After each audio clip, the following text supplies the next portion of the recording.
Jesús Silva Herzog Márquez, analista político. Jesús, ¿cómo estás? Buenas noches, bienvenido. Hola Pepe, buenas noches. Buenas noches. Estamos hablando la mujer, de acuerdo al mapa social, 52%. Es decir, estamos hablando de 65 millones de mujeres mexicanas. Ya veremos el censo, cuánto nos dice, si una vez que se concluya, se mide en noviembre. Pero en fin, estamos hablando de más de la mitad de los mexicanos son mujeres y hoy se hicieron notar por su ausencia. Yo creo que sí, creo que lo que hemos vivido en estas jornadas recientes, el día de ayer y lo que ha sucedido hoy, me parece que es una de las movilizaciones más estrujantes que hemos vivido en mucho tiempo.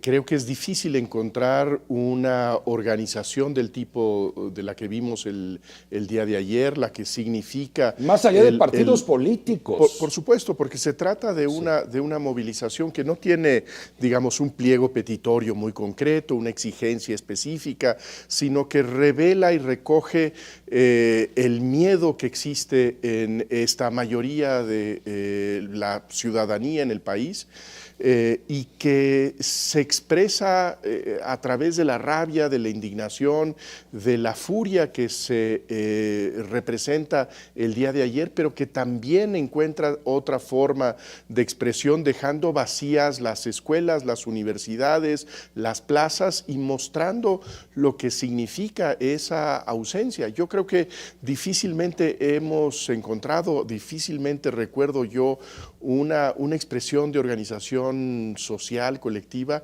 que tenga tal incidencia, que sea tan profunda, tan certera y sobre todo que resulte tan, déjame decirlo en estos términos, conmovedora, que creo que nos sacude, que nos cuestiona a todos y que no está en la órbita de señalar al Palacio Nacional, de culpar al gobierno, de hablar de un partido o de una institución, sino que es un cuestionamiento radical a la sociedad mexicana. Exacto, al Estado mexicano. A la cultura mexicana, que ve como ordinario, que ve como normal cosas que son inaceptables. Y yo creo que la movilización de las mujeres, que tiene como disparador pues la última crueldad, que es el feminicidio, pone frente a nosotros la experiencia de la violencia que padecen las mujeres desde su infancia inicial, en donde el acoso, la discriminación, la humillación son experiencias cotidianas. Y yo creo que por eso esta movilización del día de ayer, este vacío que nos hacen hoy lunes, pega de manera tan profunda a la conciencia nacional. Y en ese sentido creo que no podríamos nosotros esperar que el día de mañana haya un país nuevo, pero me parece que sí empieza una conciencia colectiva distinta a partir tanto de la rabia como de la ausencia de estos 2 días. Esta voz se escuchó y bastaba leer las pancartas que llevaban algunos de los grupos que se expresaron ayer a lo largo de la marcha en el centro histórico de la ciudad para entender lo que estaban manifestando y gritando y el tono en el que estaban alzando la voz. Nos han quitado tanto hasta el miedo, decía una de las cartas. Primero las mujeres, luego las paredes, para aquellos que se quejan de que pintarrajean las paredes del palacio. Nos queremos vivas, libres y sin miedo. Marcho con mis hijas para no marchar por ellas. No estoy aceptando las cosas que no puedo cambiar, estoy cambiando las cosas que no puedo aceptar. Mujer, escucha, esta es tu lucha. Con falda o pantalón, respétame. En fin, se van armando socialmente las voces que le dan coherencia y le dan, porque esto viene de algo auténtico.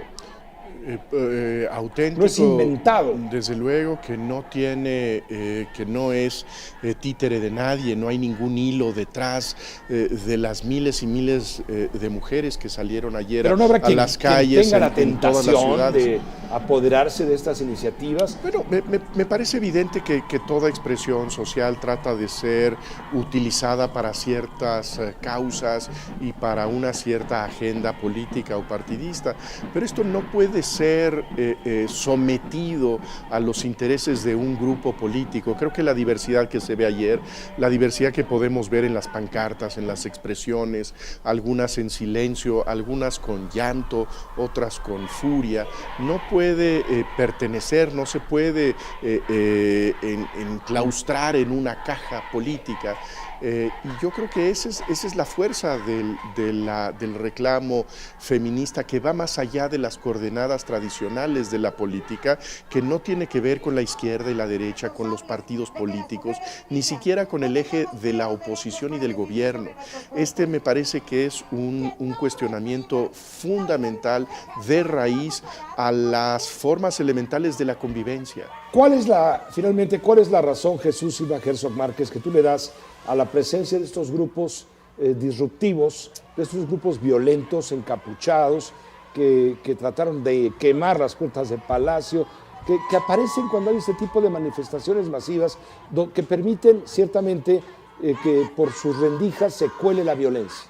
Mira, yo creo que es algo desde luego condenable el que haya estos intentos de incendiar el palacio, que haya bombas que pueden generar heridos en esa movilización, pero yo creo francamente, Pepe, que no debemos concentrar nuestra atención en estos casos que son mínimos frente a lo que sucedió ayer.